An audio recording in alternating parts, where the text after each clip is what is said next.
আসসালামু আলাইকুম everyone, welcome to my channel Tunatuni tiny tales. আজকে রান্না করব মুড়ি ঘন্ট। তার জন্য এখানে নিয়েছি মুগ ডাল। মুগ ডালটাকে ভেজে আধা ঘন্টা পানির মধ্যে ভিজিয়ে রাখছি।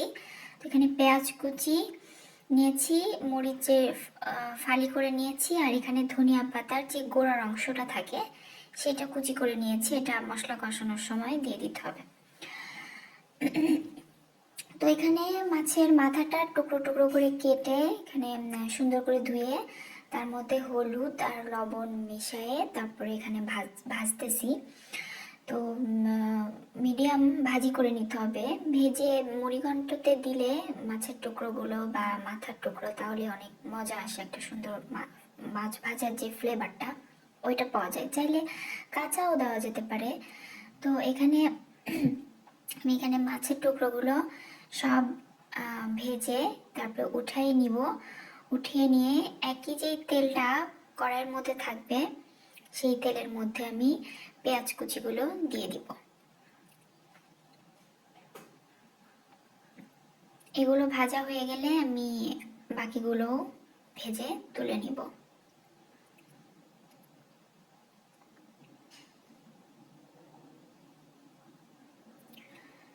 তো একই তেলের মধ্যে এখানে আমি পেঁয়াজ কুচিগুলো দিয়ে দিয়েছি, আর এখানে গরম মশলা দিয়েছি, এলাচ, দারচিনি, তারপরে লবঙ্গ আর তেজপাতা।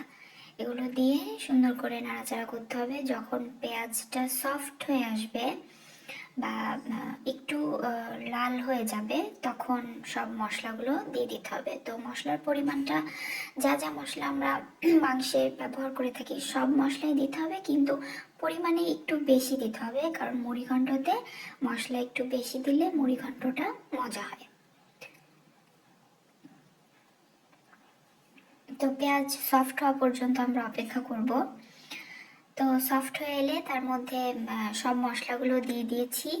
দিয়ে তার মধ্যে একটু মশলাটা সুন্দরভাবে কষানো হলে তার মধ্যে এই যে ডালটা যে আমি ভিজে রাখছিলাম সেইটা দিয়ে দিলাম। দিয়ে নাড়াচাড়া করতে হবে, সুন্দর করে ভোনা ভোনা করতে হবে। অনেকক্ষণ থেকে কষাতে হবে ডালটা দেওয়ার পর, কারণ নাহলে ডালটা সেদ্ধ হবে না। এটা সময় নিয়ে করতে হবে। তো ডালটা সুন্দরভাবে কষানো হয়ে গেলে এর মধ্যে আমি পরিমাণ মতো পানি দিয়ে দিব, মানে যেই পানিটুকু আমার ডালটা সেদ্ধ হতে লাগবে আমি পরিমাণ মতো পানি দিয়ে দিব। তো পানি দিয়ে এটাকে ঢেকে রেখে দিব। এটা যখন পানিটা ফোটা শুরু করবে তখন এর মধ্যে আমি কাঁচামরিচ দিয়ে দিব। তো এই যে আমার পানিটা ফোটা শুরু হয়ে গেছে, তো এর মধ্যে আমি এখন কাঁচামরিচ অ্যাড করে দিলাম। তো কাঁচামরিচ অ্যাড করে দেওয়ার পরে নাড়াচাড়া দিয়ে আবার ঢেকে রাখতে হবে যতক্ষণ না পানিটা শুকিয়ে যায়।